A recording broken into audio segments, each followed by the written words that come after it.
नमस्कार बच्चों। आज के इस वीडियो में जीएस के महत्वपूर्ण प्रश्न के हैं जो सभी प्रतियोगी परीक्षाओं के लिए बहुत इंपॉर्टेंस रहेगा। तो आइए देखते हैं। रैयतवाड़ी प्रथा प्रारंभ की थी, किसने की थी प्रारंभ बच्चों? रैयतवाड़ी प्रथा। तो बच्चों रैयतवाड़ी प्रथा जो है टॉमस मुनरो ने प्रारंभ की थी। किसने बच्चों? टॉमस मुनरो ने। इसका सही जवाब ए हो जाएगा। देखो थोड़ा हम लोग व्याख्या देखेंगे। मद्रास के तत्कालीन गवर्नर टॉमस मुनरो ने रैयतवाड़ी व्यवस्था आरंभ की थी। रैयतवाड़ी व्यवस्था मद्रास प्रेसिडेंसी के जो है 12 महल जिले में सर्वप्रथम लागू की गई थी।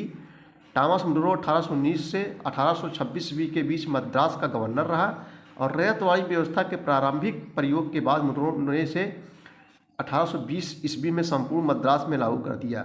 इसके तहत कंपनी तथा रैयतों किसानों के बीच सीधा समझौता था।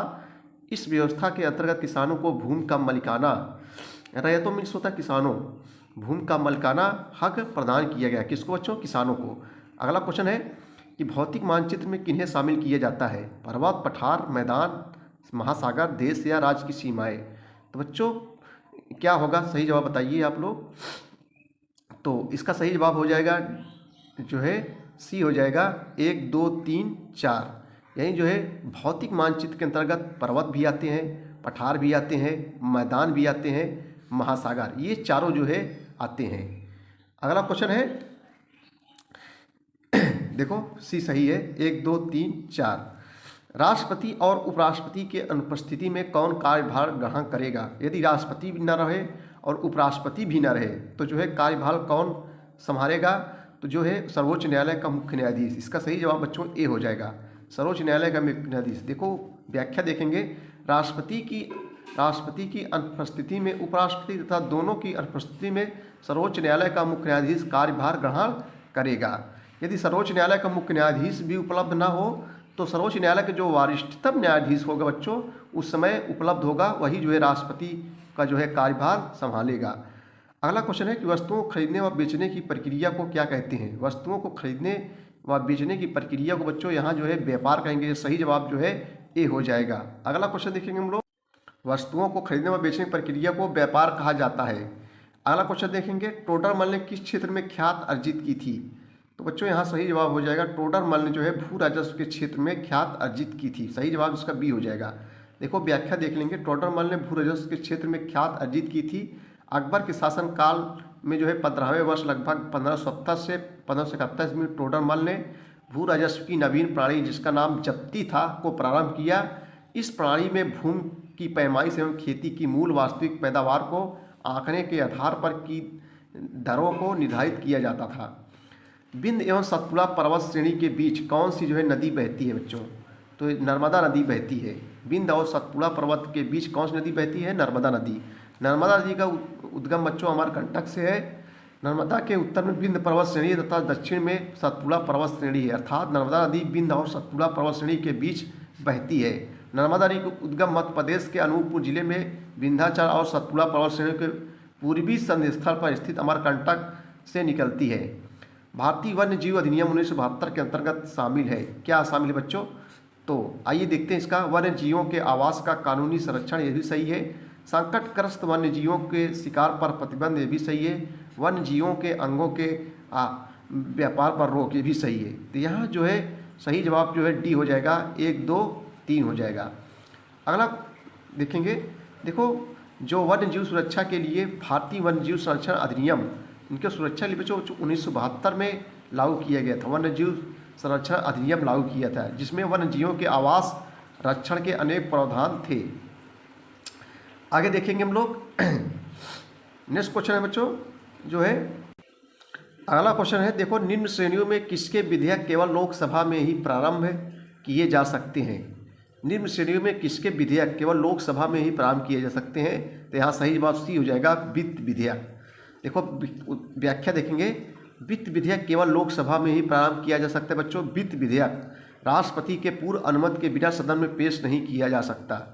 वित्त विधेयक में उन सभी विधेयकों को शामिल किया जाता है जो प्रत्यक्ष रूप से वित्त से संबंधित मामलों से संबंधित होते हैं। जैसे सरकार के व्यय अथवा सरकार के राजस्व से संबंधित व्यय। वित्त विधेयक मुख्यतः 3 प्रकार के होते हैं। नंबर 1 धन विधेयक अनुच्छेद 10, वित्त विधेयक अनुच्छेद 117 और वित्त विधेयक अनुच्छेद 117 का 2। भारतीय राष्ट्रीय कांग्रेस की स्थापना किसने की थी? तो जो है ए ओ हुम, यहाँ सही जवाब ए हो जाएगा। भारतीय राष्ट्रीय कांग्रेस की स्थापना एक अंग्रेज रिटायर्ड अधिकारी ए ओ हुम, जिसको सर ओरिएंटल हुम कहते हैं। देखो व्याख्या देखेंगे। भारतीय राष्ट्रीय कांग्रेस की स्थापना 28 दिसंबर 1885 ईस्वी को ए ओ हुम ने की थी। इसके प्रथम महासचिव जनरल सेक्रेटरी भी थे। इसका पहला अधिवेशन 28 दिसंबर 1885 को मुंबई के गोकुलदास तेजपाल संस्कृत विद्यालय में आयोजित किया गया था। इसमें बच्चों जो है उस समय कुल 72 प्रतिनिधियों ने भाग लिया था। भारतीय राष्ट्रीय कांग्रेस के प्रथम अधिवेशन की अध्यक्षता व्योमेश चंद्र बनर्जी ने की थी। किसने की थी? व्योमेश चंद्र बनर्जी ने। विश्व की सबसे पुरानी बलित पर्वत श्रृंखला कौन सी है बच्चों? तो अरावली। अरावली विश्व की सबसे पुरानी जो है पर्वत श्रृंखला है। गरीबी हटाने के लिए पहली बार किस योजना में जोर दिया गया था? तो बच्चों 5वीं पंचवर्षीय योजना में। 5वीं पंचवर्षीय योजना का कार्यकाल वर्ष 1974 से 1979 तक था। इस योजना में निम्नलिखित योजनाएं बनाई गई थी और साथ ही कई महत्वपूर्ण कदम भी जो है उठाए गए थे। इस योजना का मुख्य उद्देश्य गरीबी उन्मूलन के साथ आत्मनिर्भरता प्राप्त करना था। उन्मूलन में होता है समाप्ति। इस योजना को जो है डीपी धर मॉडल के आधार पर तैयार किया गया था। इस योजना में न्यूनतम आवश्यकता कार्यक्रम की शुरुआत की गई थी। अगला क्वेश्चन देखेंगे हम लोग जो है क्वेश्चन नंबर 12 है, बाजार नियंत्रण प्रथा लागू की थी किसने बच्चों? अलाउद्दीन खिलजी ने बाजार नियंत्रण प्रथा को लागू किया था। देखो अलाउद्दीन खिलजी के आर्थिक सुधारों में बाजार नियंत्रण प्रणाली मुख्य रूप से उल्लेखनीय है। सैनिकों को एक निश्चित वेतन पर रखने के उद्देश्य से अलाउद्दीन खिलजी ने सभी वस्तुओं के मूल्य भी निश्चित कर दिए थे। अधिकतर विद्वानों के अनुसार मूल्य नियंत्रण दिल्ली एवं उसके आसपास के क्षेत्रों तक ही लागू था। किस सभा का अध्यक्ष उसका सदस्य नहीं होता है? तो बच्चों यहाँ होता है राज्यसभा। राज्यसभा का जो अध्यक्ष होता है उसका सदस्य नहीं होता है। अनुच्छेद 64 के अनुसार भारत का जो उपराष्ट्रपति बच्चों होता है राज्यसभा का पदेन सभापति होगा। जो राज्यसभा का सभापति होता है वही भारत का उपराष्ट्रपति होता है। इतनी जानकारी आप लोगों को होनी चाहिए। अनुच्छेद 64 के अनुसार भारत का जो उपराष्ट्रपति राज्यसभा का पदेन सभापति होगा और अन्य कोई का लाभ का पद धारण नहीं करेगा। यद्यपि उपराष्ट्रपति राज्यसभा का सदस्य नहीं होता, लेकिन उपराष्ट्रपति बनने के लिए यह आवश्यक है कि व्यक्ति के पास राज्यसभा सदस्य निर्वाचित होने की जो है योग्यता होनी चाहिए। नीति आयोग का उपाध्यक्ष किसके समकक्ष होता है? तो बच्चों जो है कैबिनेट मंत्री के बराबर होता है। जो नीति आयोग उपाध्यक्ष होता है ये किसके समकक्ष होता है? कैबिनेट मंत्री।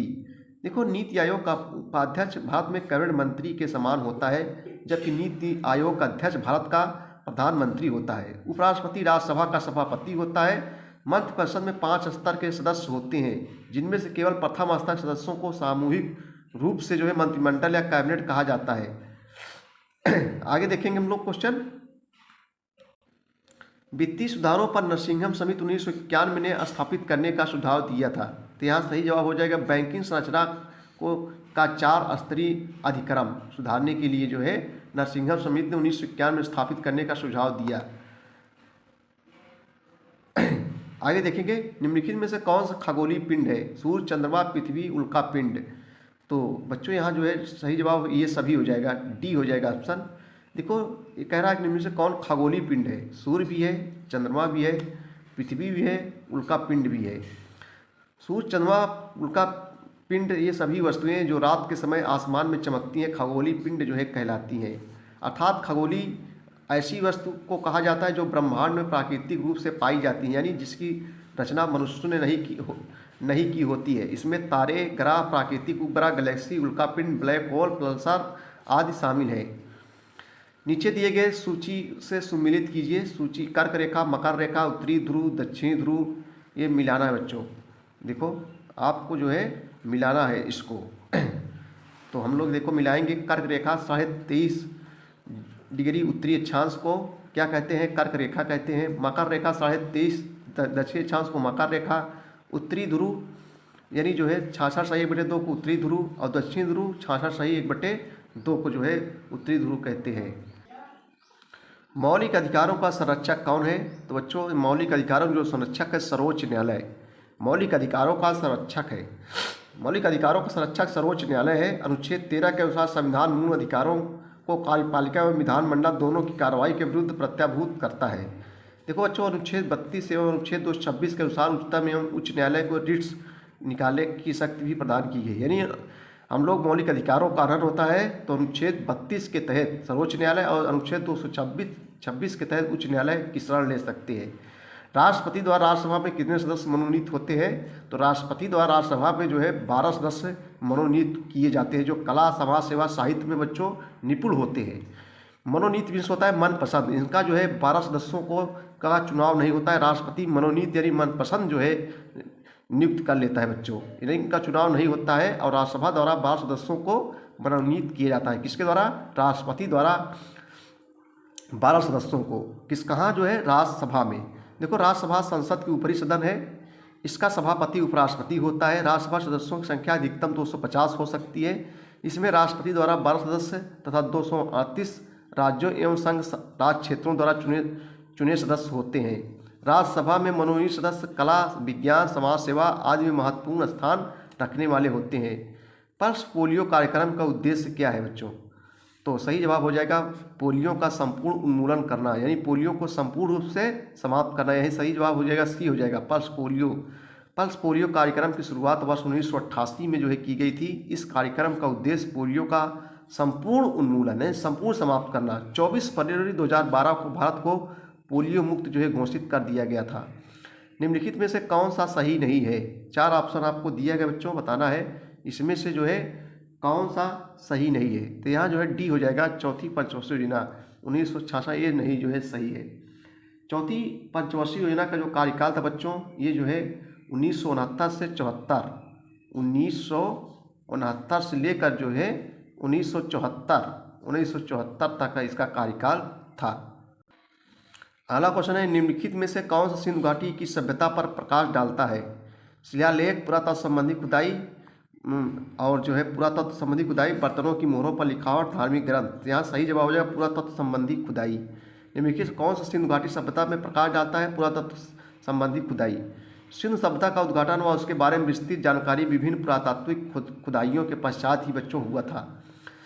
आगे देखेंगे हम लोग, सरकार ने नरेगा स्कीम का नाम बदल दिया है और स्कीम से जुड़ा हुआ नाम है, यानी नरेगा के स्थान पर क्या रख दिया गया है? महात्मा गांधी का नाम, यानी जो है यहाँ सी हो जाएगा। नरेगा की स्कीम का नाम बदल दिया गया है और स्कीम से जुड़ा हुआ नाम महात्मा गांधी का है। अब इसे जो है मनरेगा कहा जाता है। मनरेगा भारत में लागू एक रोजगार गारंटी योजना है, जिसे जो है 7 सितंबर 2005 को विधान द्वारा अधिनियम किया गया था। यही जो है 100 दिन का रोजगार उपलब्ध कराता है ये जो है मनरेगा। आगे है, सम्राट हर्ष ने अपनी राजधानी थानेश्वर से कहाँ स्थानांतरित की थी? तो बच्चों कन्नौज, यहाँ सी हो जाएगा। सम्राट हर्षवर्धन 606 ईस्वी लगभग 606 ईस्वी में थानेश्वर की गद्दी पर बैठा था। इसके विषय में जानकारी बाणभट्ट के हर्षचरित से मिलती है।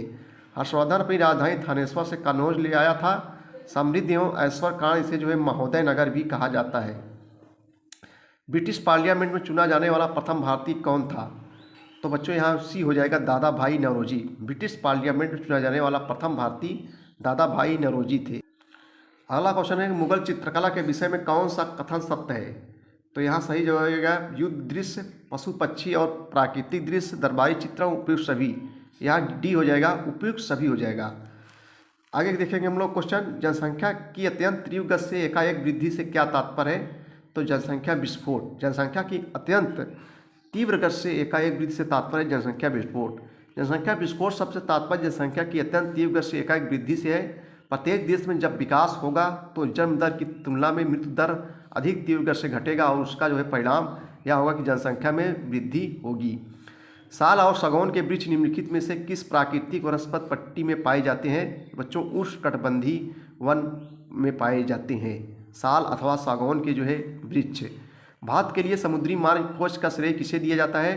तो जो है पुर्तगालियों को। देखो, भारत के लिए समुद्री मार्ग खोज का श्रेय पुर्तगालियों को दिया जाता है। 17 मई 1498 कालीपट के प्रसिद्ध बंदरगाह पर कप्पू गाडवू नामक स्थान पर वास्को डिगामा ने अपना बेड़ा उतारा। कालीकट के हिंदू राजा जमोरियन ने उसका हार्दिक स्वागत किया और उसे मसाले एवं जड़ी बूटियाँ इत्यादि ले जाने की जो है आज्ञा प्रदान की थी। भारत खोज किसने किया था? वास्को डिगामा, जो कहाँ का रहने वाला था? पुर्तगाल का रहने वाला था। अगला क्वेश्चन है, निम्नलिखित में से क्या ईसा की प्रथम सदी के आसपास विकसित मथुरा कला में मूर्ति कला के लिए प्रयुक्त होता था? तो यहाँ डी हो जाएगा, लाल बलुआ पत्थर। मथुरा कली शैली का उदय प्रसिद्ध कुषाण शासक कनिष्क के काल में मथुरा में हुआ था। इस शैली में लाल बलुआ पत्थर का प्रयोग हुआ है। इस कला शैली के अंतर्गत बौद्ध, हिंदू एवं जैन धर्मों संबंधित मूर्तियां का निर्माण किया गया है। मथुरा कला शैली गंधार शैली के समान ही प्रचलित थी। भारत में एकल नागरिकता की अवधारणा अपनाई गई है। कहाँ से बच्चों? इंग्लैंड के संविधान से। भारत में एकल नागरिकता की अवधारणा इंग्लैंड के संविधान से अपनाई गई है। तैमूर लंग ने भारत पर कब आक्रमण किया था? 1398 ईस्वी में। इसका सही जवाब बी हो जाएगा। सुल्तान नसरुद्दीन महमूद 1394 1412 के तुगलक वंश का अंतिम शासक था, जिसके शासनकाल में मध्य एशिया के मंगोल वंश नायक तैमूर ने 1328 ईस्वी में भारत पर आक्रमण किया। तैमूर लंग 14वीं शताब्दी का शासक था, जिसने तैमूर राजवंश की स्थापना की थी। संविधान सभा के प्रारूप समिति के अध्यक्ष कौन थे बच्चों? तो ये जो है डॉक्टर भीमराव अंबेडकर संविधान सभा के प्रारूप समिति के अध्यक्ष थे। इसी प्रारूप समिति के आधार पर भारतीय संविधान को तैयार किया गया था।